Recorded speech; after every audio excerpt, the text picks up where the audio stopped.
લાવો હું પહેરી લઉં છું. ગુજરાતી રીતે પહેરજે. હા, સાડી તો એક જ રીતે પહેરવાની હોય ને. સાડી સાડી હોય, ગુજરાતી રીતે કેવી રીતે પહેરવાની? એના માટે તારે પાક્કી ગુજરાતી બનવું પડે. અટાણે તને નહીં સમજાય. આ તું તારા પેલા વિદેશી પીઝા અને બર્ગરિયામાંથી બહાર આવીને પાકો ગુજરાતી રોટલો બનીશ ને તઈએ સમજાશે કે ગુજરાતી રીત કોને કહેવાય ને એનું મહત્વ શું છે. હાલો છોડ્યો, પહેરાવો સાડી વહુને.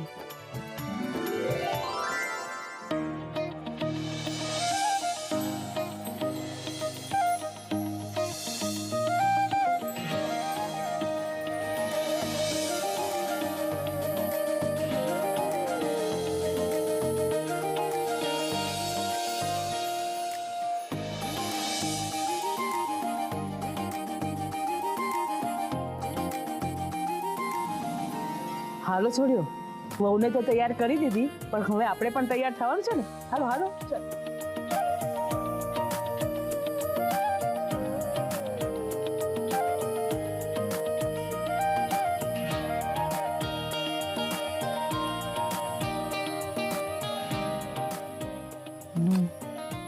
થોડી વાર.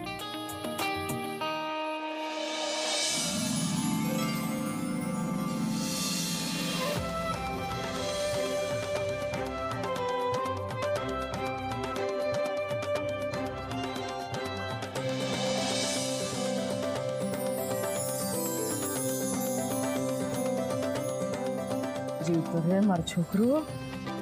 આહા, કેવો રૂપાળો લાગે છે. કોઈની નજર ન લાગે. જો કોઈની નજર ન લાગે મારા છોકરાને. મેં આંજણ નથી કર્યું ને તો કાળો ટીકો કરત મને. ભાભી, આપણો રુદ્ર છે ને 25 વર્ષનો થવા આવ્યો. હવે એને કોની નજર લાગવાની હતી? મેં તો ના જ પાડી. આપણા રુદ્રના વખાણ કરવાની કાંઈ જરૂર જ નથી. એ કેટલો રૂપાળો છે ને એ તો આખું વઢવાણ ગામ જાણે છે. એટલે હવે છે ને આપણે નવી આવેલી વહુના વખાણ કરીએ જરાક. હે, પણ ઈ ક્યાંય દેખાતી નથી. ક્યાં છે? કાનો આવી? મોટા મમ્મી પહેલા તો તૈયાર થવાની સાવ ના પાડતા હતા, પણ પછી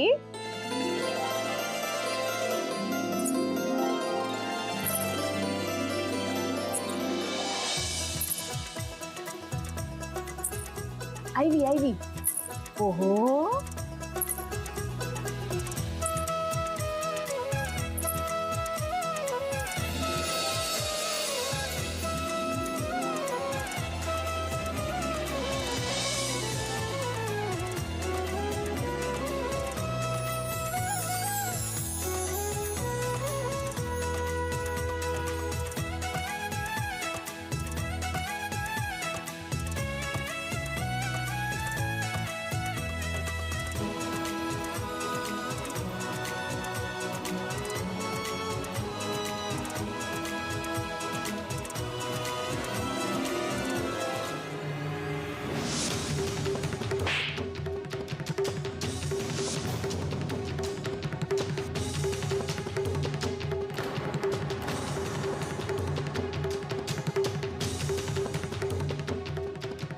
કુદરત પણ કેવી અવનવી રમત રમે છે.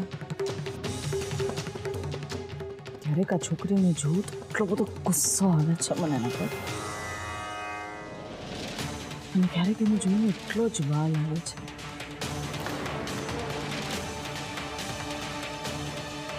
હશે, હાલો કથા શરૂ કરીએ.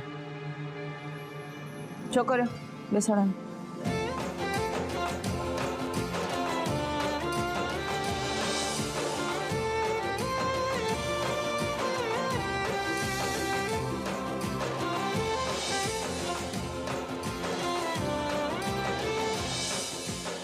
સત્યનારાયણની કથા આજે છે કે કાલે? બા આજે. શું બા ખાજે? અટાણે કઈ ખવાતું હોય ને? આમે આ સત્યનારાયણની પૂજા પતે નહીં ને ત્યાં સુધી કાંઈ ખવાય નહીં. બા ખાજે નહીં, આજે. આજે એમાં આટલું મોટેથી હું કરવા બોલે છે? મને બધું સંભળાય છે. આજે પૂજા છે તો રાહ કોની જોવો છો? શરૂ કરો ને. બા બા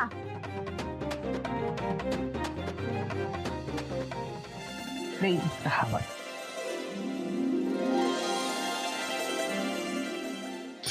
શું કરે છે? આંખ છે કે બટન? તમે બાજુમાંથી બેસતા હોય તો ગમે ત્યારે માથે આવીને જ પડે. હું માથે છું? અહીંયા આટલી દૂર બેઠી છું અને આટલી બધી જગ્યા છે. સાંભળવી બંધ થાવ ને હવે. વધારે ન બોલીશ તું. બસ બસ કરો હવે. ભાભી, હું શું કહું છું? આજે પાક્કું કથા કરવાની છે કે પછી મહાભારત?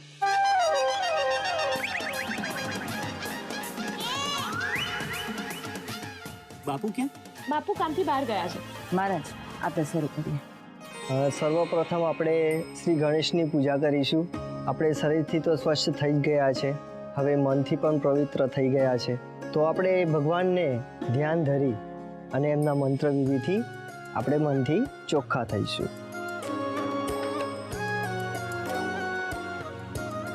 હરિમ મહા વિઘ્નેશ્વરાય વરદાય સુરપ્રિયાય લંબોદરાય સકલાય જગદ્વિતાય નાગાનનાય સ્મૃતિ યજ્ઞ વિભૂષિતાય.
અધ્યાય પહેલો શ્રી એક ગણેશ. મિનિટ.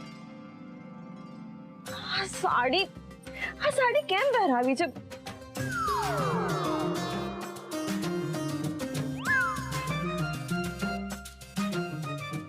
ભાભી, ઇયરિંગ્સ પણ કાનમાં એટલી દુખે છે ને, અને બેંગલ્સ પણ વાગે છે. અત્યારે પૂજાનો સમય છે. હમણાં ફરિયાદો નહીં કરવાની. ફરિયાદ કરવા માટે પૂજા પછી સમય આપશું તને. ત્યારે કરી લેજે બધી એક હારે. હા, હમણાં પૂજાને ધ્યાન આપ. હમણાં પ્રોબ્લેમ હોય તો હમણાં જ બોલું ને હું. તો આ સાડી તારે છે ને આ સાડી લપેટીને આખી જિંદગી નથી ફરવાનું.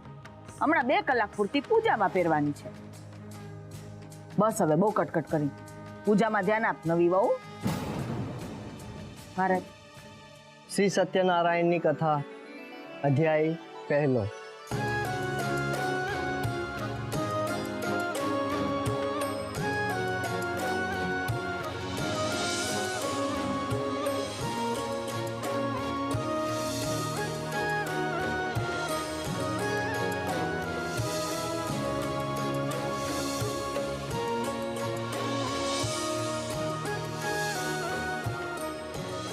અહીંયા શ્રી સત્યનારાયણનો પ્રથમ અધ્યાય પૂરો થાય છે. બોલો શ્રી સત્યનારાયણ ભગવાન કી જય.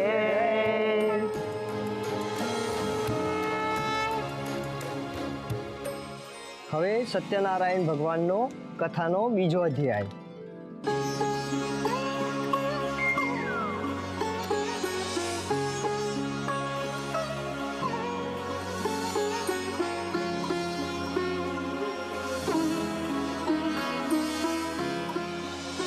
અહીંયા સત્યનારાયણ કથાનો બીજો અધ્યાય પૂરો થાય છે.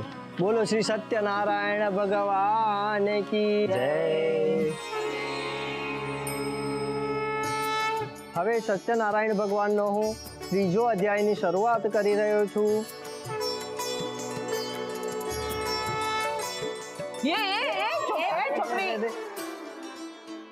ઊભું ન થવાય. કથા ચાલુ છે હજી બેન.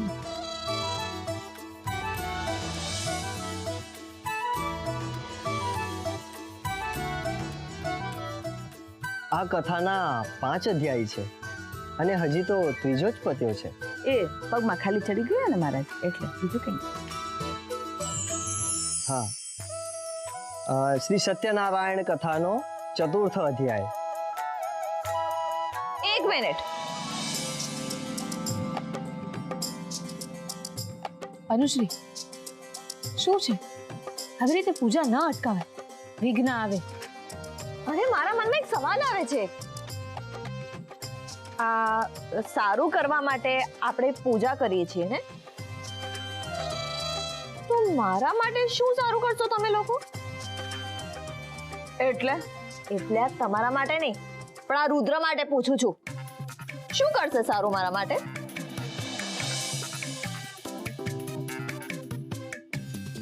ના, કારણ કે ઘરમાં શાંતિ તો જ આવશે જો ઘરની બહુને જોઈએ બધું જ મળશે.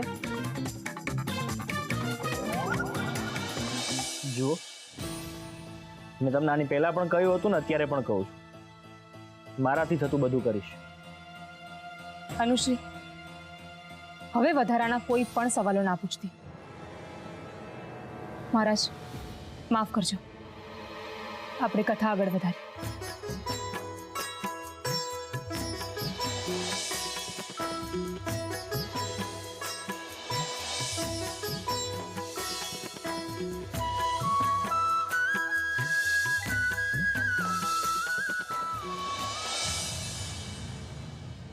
વાહ સાસુમાં, સાડી સાહેબા, મજા આવે આમ તમે બંને જણા મારી રીતે વાત કરતા હો તો. ભાઈ તમે શું વાત ચાલી રહી છે મા દીકરી વચ્ચે? કુમાર, તમારે બધી વાત જાણી જ હોય છે. નાના બની વિલાલ, અમે તો નોર્મલ વાતો કરી રહ્યા હતા. ના ના સાડી સાહેબા, એટલે તમે બંને જણા એકલા હો ને નોર્મલ વાતો? ઇમ્પોસિબલ. અમે એટલા ડેન્જર વિલન નથી. આ સાસુમાં તમે વિલન તો નથી, પણ વેમ તો ખરા હો.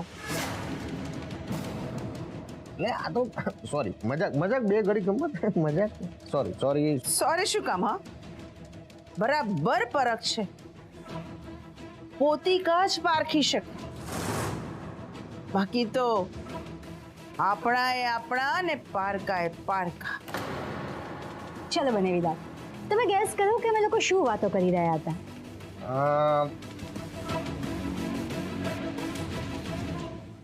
રુદ્ર અને અનુશ્રીને અલગ કઈ રીતે કરવા, એ રાઈટ? રોંગ. એ તો પછી, એની પહેલા શું? વિચારો બને વિલાલ, વિચારો. એની પહેલા વિચારો બને વિલાલ, વિચારો.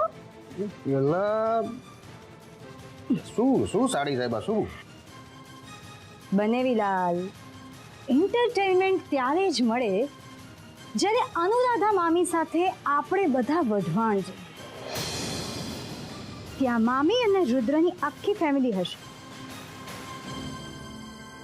પણ મામા નહીં હોય.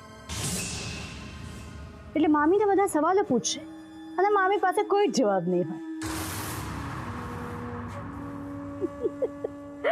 Wow, what a side it will be. સાહેબા તમારી વાત બરાબર છે, પણ આ બધું છે ને ક્ષણિક છે. મને એવું લાગે છે કે રુદ્ર અને અનુશ્રીને અલગ કરવામાં પણ એટલી જ મજા અને એન્ટરટેનમેન્ટ છે, કદાચ એના કરતા વધારે. બરાબર થશે? હા, કહી શકાય, બીકોઝ એ આપણી પ્રાયોરિટીમાં છે. પણ મહેન્દ્ર સાથે મારી જે પ્રમાણે વાત થઈ એ પ્રમાણે એ વાત ફિક્સ છે કે આજે નહીં તો કાલે અનુશ્રી અને રુદ્ર અલગ તો પડશે જ. કોણ અલગ કરશે અનુશ્રી અને રુદ્રને?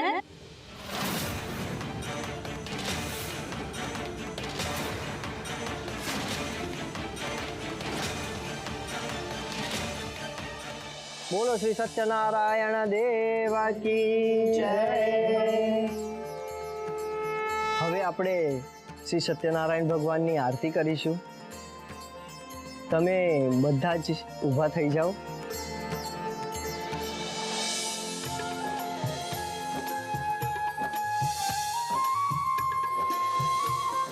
બાકા કાપો ને મારે.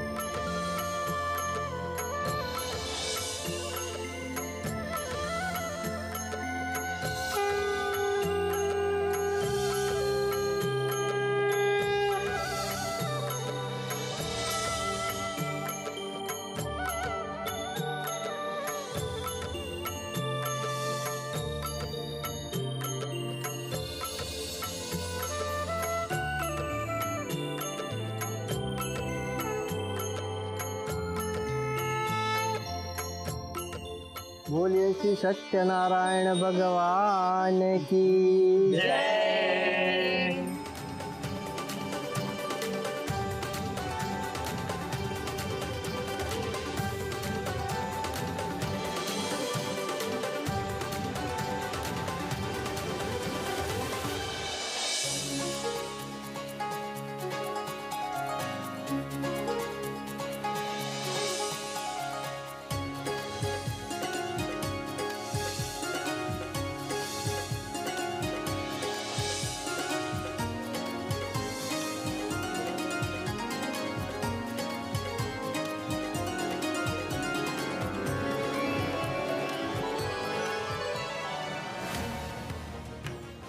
નવી વહુ પ્રસાદ માટે હાથ આગળ કરવો પડે. કરો.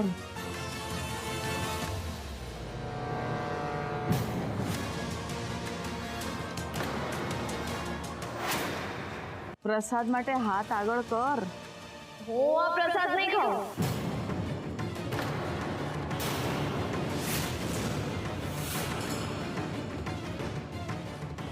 પ્રસાદ છે, ખાવો પડે. ના, હું નહીં ખાઉં.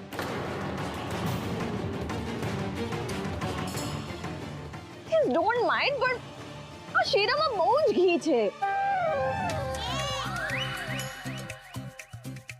પણ શીરો તો ઘીમાં જ બને ને. જો આ પ્રસાદ છે, પ્રસાદમાં તારા ચાબા વેળા નહીં કર. ખાઈ લે હાલ. અરે પણ હું આ કેવી રીતે ખાઈ શકું? મારી હેલ્થ પણ ઇમ્પોર્ટન્ટ છે ને. અનુશ્રી, એમની વાત સાચી છે. ચૂપચાપ પ્રસાદ ખાઈ લે. પ્રસાદ ખાવા માટે આટલું બધું કેવું પડે? એટલે જ કહું છું, પ્લીઝ નહીં કહો. અને આ ખાવા માટે તું જરાય ફોર્સ ના કરતા.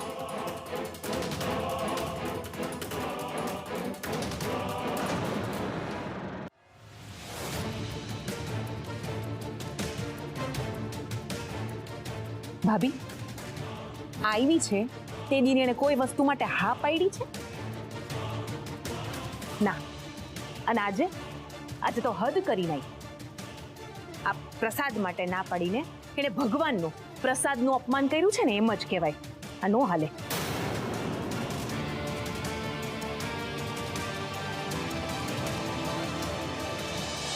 દોસ્તો, સત્યનારાયણની કથાના પ્રસાદનું અપમાન તો નહીં જ થવા દો. કથાનો પ્રસાદ તો અનુશ્રીએ ખાવો જ પડશે.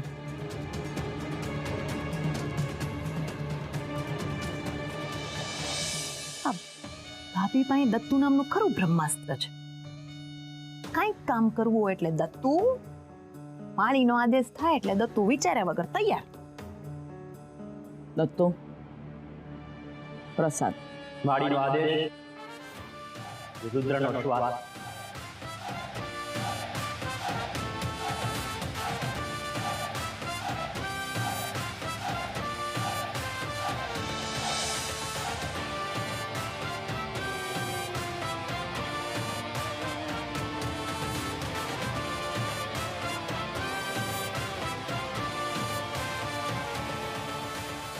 જોઈ કીધું તો ને